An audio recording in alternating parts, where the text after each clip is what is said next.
même moment, le plus grand des sites olympiques est en pleine effervescence.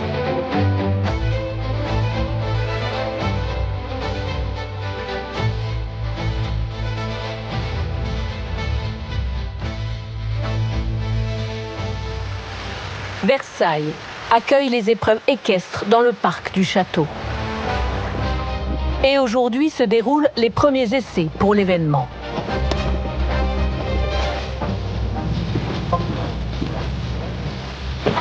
L'occasion de tester les 5 km 300 du parcours de cross-country. Et surtout cette idée folle, traverser le Grand Canal.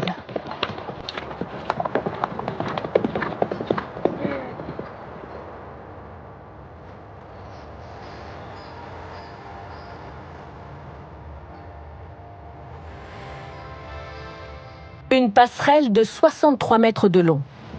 Un ponton qui donne l'illusion que les chevaux courent sur l'eau.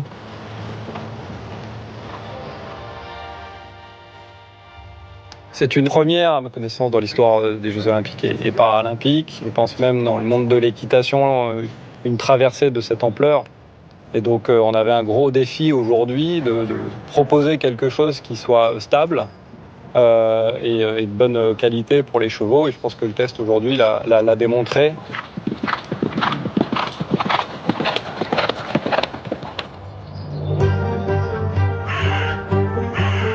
L'hiver venu, les travaux s'accélèrent. Les berges du Grand Canal font peau neuve. Ce ne sont pas moins de 420 pierres taillées qui viennent remplacer les margelles de béton installées dans les années 50. Mais le site olympique majeur que Versailles aménage, c'est son étoile royale, tout au bout du Grand Canal. Elle est aussi grande que la place de l'Étoile à Paris. Elle lui a même servi de modèle. On marche un petit peu sur la glaise. Là, on ramène du sol sous nos pieds. Raphaël Gastebois est un conservateur de terrain qui surveille étroitement les bouleversements des JO. Alors là, la carrière est en cours d'installation. Là, on est vraiment dans l'axe du Grand Canal avec donc les spectateurs.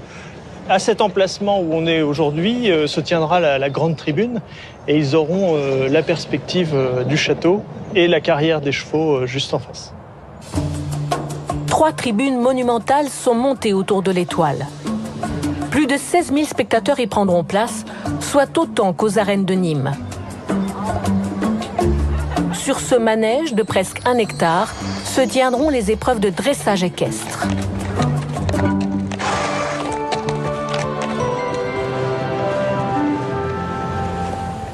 On va essayer de passer à pied sec. Hop.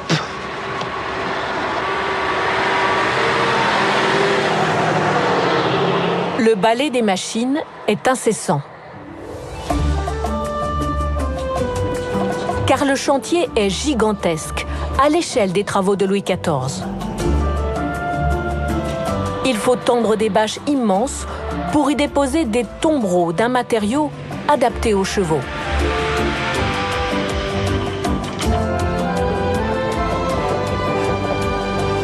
C'est un sol très souple. Voilà.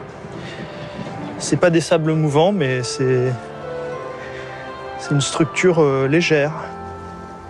C'est pas la surface définitive du sol. Ensuite, il y a un sable équestre qui est posé dessus et qui est plus fin. On était au départ ravis que ce soit pas trop près du château, parce que là, on fait des travaux quand même de terrassement importants et surtout, ça immobilise une partie du parc pendant un certain temps. Mais en même temps, être en vis-à-vis du château, dans la partie la plus ouverte, avec cette perspective, c'était aussi une évidence. Le rythme des travaux s'accélère. Les tribunes sont sorties de terre, offrant aux spectateurs un point de vue royal.